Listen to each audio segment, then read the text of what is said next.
This action to announce a 28% reduction in the price amounts to a haircut of about 28% on close to 1 million Ghanaian cocoa farmers. You may not recognize it. 28.6% reduction. This 28.6% haircut is going to affect about 1 million cocoa farmers. And if you add to it the number of people who assist them on the farms and their dependents, my gosh. Live on Zimbo TVGH News in our studio here at Douala Junction, I am Peter Nate Agbayomo, and let's settle for the details of our story, and has to do with road infrastructure, where the Minister for Roads and Highways, Gov't Abuja, says for the past 2 to 3 weeks, payment has been ongoing to road maintenance to contractors. With regard to payment to contractors under the Road Maintenance Trust Fund, yes, I also saw a news item and a comment attributed to one of the leaders of an association of contractors to the effect that President Mohammed's directive that 1 billion Ghana cedi be made available to the Road Maintenance Trust Fund to pay those categories of contractors under the Road Maintenance Trust Fund has not been fulfilled. I was surprised because if that individual had contacted Road Maintenance Trust Fund, he would have probably not spoken the way he spoke. Truth is that for the past 2-3 weeks, payments have been going to Road Maintenance Trust Fund contractors. It will interest you to know that we owe some contractors as little as 4,000, 5,000 cedis over the years. And these contractors, their number is almost 2,000. So after the validation, and the Auditor General validated about 1.7 billion, and we needed to be sure that those validated certificates are not also present in the custody of GOG. So that process of being diligent so that we don't double pay any contractor is what had delayed a bit. But surely by the time the gentleman was speaking, contractors were being paid, including Friday. So it cannot be true that contractors are not being paid. So maybe he can take a cue from my comment, and even it is easy to approach the Road Maintenance Trust Fund to verify whether contractors are being paid or not. We never said anywhere that we have finished paying all road contractors that we owe money. We never said that we finished paying everybody.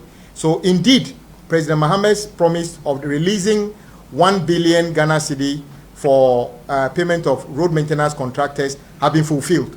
The rest of the actual disbursement is not his responsibility. It is our responsibility to do due diligence and disburse that money to the appropriate people, not just disburse it to anybody and end up paying somebody who is already paid, and rather not paying somebody who should have been paid. That is what it is.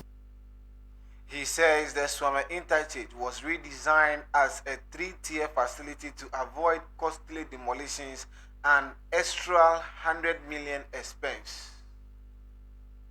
In the past, I was told that for us to use portion of the Kumasi Mall and others, we were facing a bill of over 100 million Ghana cedi additional cost, which was not part of the original project.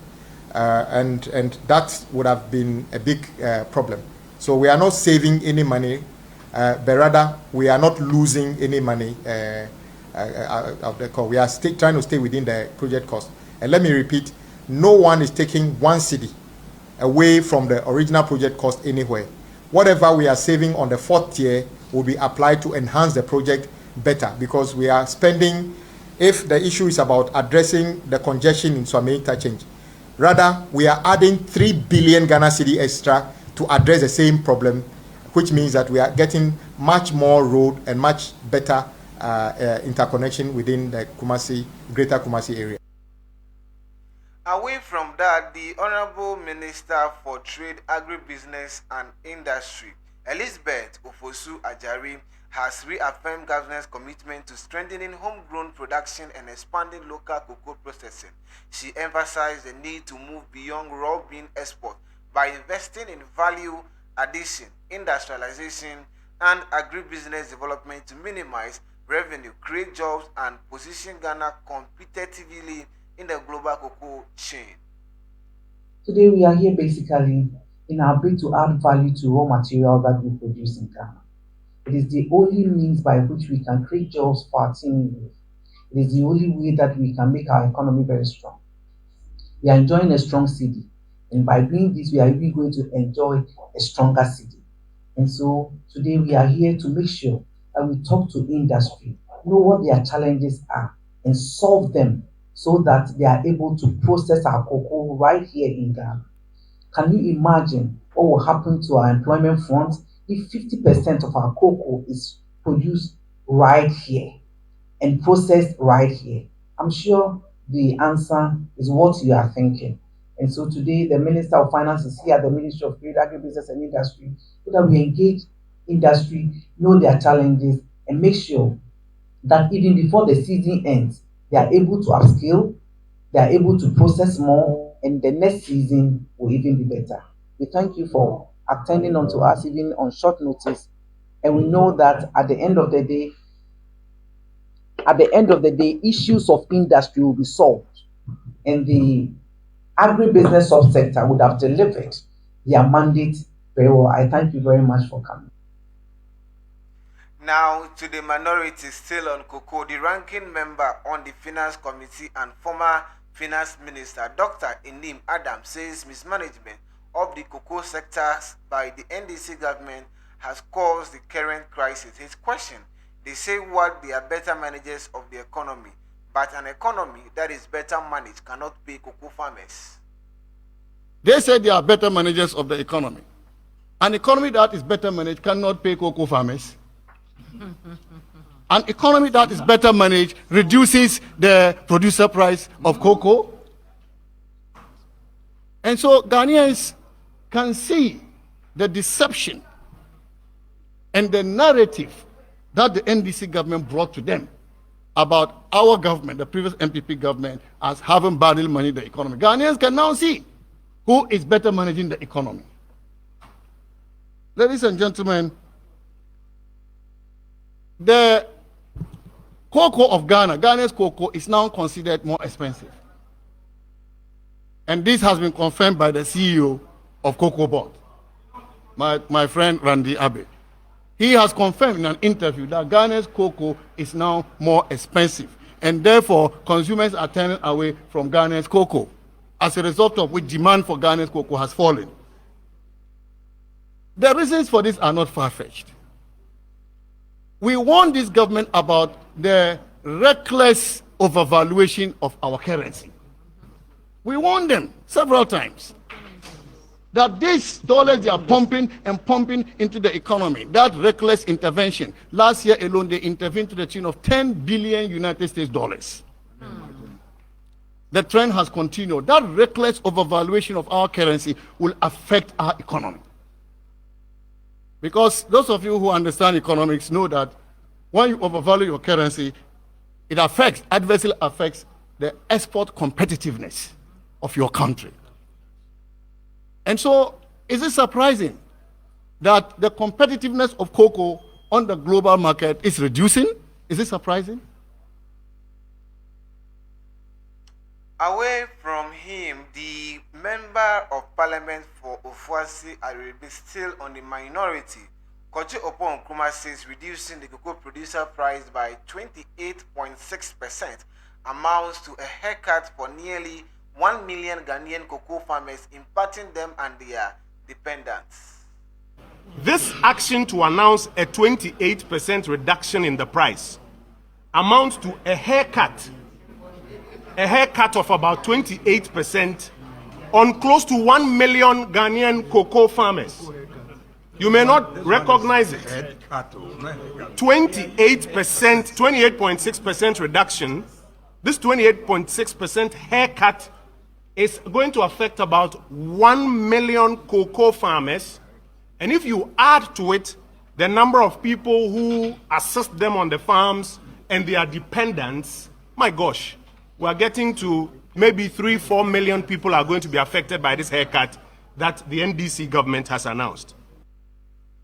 He continues to say the cocoa sector crisis is due to COCOBOD shift from the forward to spot list and the artificial injection of forex, which has overvalued the cedi and made export more expensive.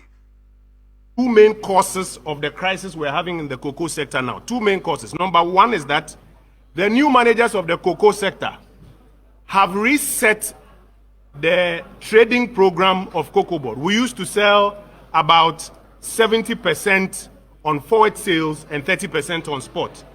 They argued that that was an incompetent approach and decided to change it. And now they are selling about 70% on spot. That is why today, as prices have dipped, they are struggling and are saying that the price they had announced ends up being higher than the current prices on the market. That's number one. Because of their own decision to reset the trading model. Number two is the artificial injection of forex into the Ghanaian economy, which has overvalued our cedi, as Dr. Amin rightly explained, and is therefore making our exports relatively more expensive. Remember, we've been raising this matter for a while now. And when they say, oh, dollar has come down, clap for us. Now we are beginning to see the effect, at least in the first area, in the cocoa sector. Kojo Opon Nkrumah slams government over reduction of the cocoa producer price, saying that if government needs an emergency cabinet meeting just to decide on how to pay cocoa farmers, then there is a real crisis being covered up with numbers and narratives. The Republic of Ghana did not need an emergency cabinet meeting just for the purposes of discussing how to pay cocoa farmers. When you have to call an emergency cabinet meeting just for the purposes of discussing how to pay cocoa farmers, then there's a real crisis in government, which you are covering up with some numbers and some narratives. In the previous MPP era, payment of cocoa farmers was a matter of regular procedure. Now emergency cabinet meetings are being called just to discuss how to pay cocoa farmers. But to the more substantive argument, first of all, the announcement that COCOBOD should immediately pay them, that announcement is of no effect. Because that announcement presumes that COCOBOD has the money and was deliberately refusing to pay the farmers. Is that what was going on? No. Because if this whole press conference is about the fact that the government went to a cabinet meeting and has instructed COCOBOD to pay the farmers, seriously, it raises more questions than answers. Because unless you are saying that the money was available and COCOBOD was refusing, then what the government should be doing specifically is instructing that emergency liquidity assistance should be released to COCOBOD to pay the farmers, not an announcement that they should be paid. And following the cabinet meeting that has held an emergency, Finance Minister Dr. Kesel Atoforsen says a new producer price of 41,392 Ghana cedis on 2,587 per bag has been set for the remainder of the 2025 and 2026 crop session. Farmers will also get 90% of the achieved gross FOB price amid falling world market prices. The world market price has dropped significantly from the average of 7,200 tons to 4,100 per ton, making Ghana's cocoa beans uncompetitive and creating liquidity challenges. To address this, the Producer Price Review Committee, PPRC, met this afternoon under my chairmanship to assess the challenges facing the sector and review the producer price for the remainder of the 2025-2026 crop year. In order to cushion the farmer, the PPRC has recommended that the farmer be paid 90% of the achieved gross FOB of $4,200 per ton, to mitigate the adverse impact on the farmer as a result of the fall in the world market price. As a result of that, the PPRC thereby announces that effective today, Thursday, 12 February 2026, the new producer price for the remainder of the 2025-2026 crop season will now be 41,392 2,392 Ghana cedis per tonne and 2,587 Ghana cedis per bag. This measure has become necessary to reflect the reality of the world market price of cocoa, ensure the injection of immediate liquidity for expedited payment of farmers, and guarantee the sustainability of our cocoa sector. Cabinet has directed the immediate transfer of road liabilities worth 4.35 billion cedis to the Ministry of Roads and Highways and the Ministry of Finance. Cabinet has also directed that, with immediate effect, there should be a transfer of road liabilities worth 4.35 billion Ghana cedis to the Ministry of Roads and Highways and the Ministry of Finance. From 2014 to 2024, COCOBOD owed cocoa contractors. From 2014 to 2024, COCOBOD awarded cocoa contracts of up to 26.5 billion Ghana cedis, with 21.5 billion Ghana cedis of contracts awarded between 2018 and 2021. Despite an agreement under the IMF program in 2023 to rationalize COCOBOD's commitment of 21.7 billion Ghana cedis to 6.9 billion, the previous board and management of COCOBOD failed to conduct this exercise. The exercise has subsequently been completed under the supervision of the Ministry of Finance and the minister responsible for roads. The Minister of Roads and COCOBOD jointly conducted this rationalization exercise to reduce the exposure on cocoa roads. Upon the completion of the exercise, the total exposure of 21.7 billion Ghana cedis has since been reduced to 4.35 billion Ghana cedis. Cabinet has directed that the liabilities of the 4.35 billion be transferred to the Ministry of Roads and Ministry of Finance for payment. Cabinet noted that road construction accounts to a significant part of the financial difficulties of COCOBOD. And this is important, let me stress. Cabinet also noted that road construction accounts for a significant part of the financial difficulties that COCOBOD is facing at the moment. Pursuant to the earlier announcement that I made in the course of last year, the new cocoa bill that is going to Parliament will now prohibit COCOBOD from such quasi-fiscal expenditures and other non-core expenditures going forward, and it will come with punishment if they ever do so. To allow cocoa farmers to benefit from future world market prices increases, Dr. Kessel Atufosin says they will propose in the law to be sent to Parliament an automatic price adjustment, ensuring farmers receive at least 70%. Yes, the reality is that after careful revision of the situation, the Producer Price Review Committee came to that conclusion that something needs to be done. But being mindful of the impact on the farmer, as a chair of the Producer Price Review Committee and a strong advocate for cocoa farmer, we push so that the cocoa farmer gets 90% of the producer price for $4,200 at the prevailing exchange rate. So that is the reality, and we need to save the industry, we need to make it sustainable. But let me conclude by saying this. Unfortunately, in the past, when prices of world market price of cocoa moved up, unfortunately, the cocoa farmer did not benefit. It is a fact. When the exchange rate depreciated, the cocoa farmer did not benefit. And so it is only fair for the cocoa farmer to raise concerns. It is only fair. But never again should this practice be allowed to persist. Never again. And so to stem that and to allow the cocoa farmer to benefit from future rise in the world market price, we are going to propose in the law that will be sent to Parliament that there should be automatic price adjustment. And automatic price adjustment, the cocoa farmer will receive a minimum of 70%. So it doesn't matter where the world market price is. It will now be a law. And it doesn't matter who is the chief executive of COCOBOD. He or she cannot have the power to cheat the cocoa farmer.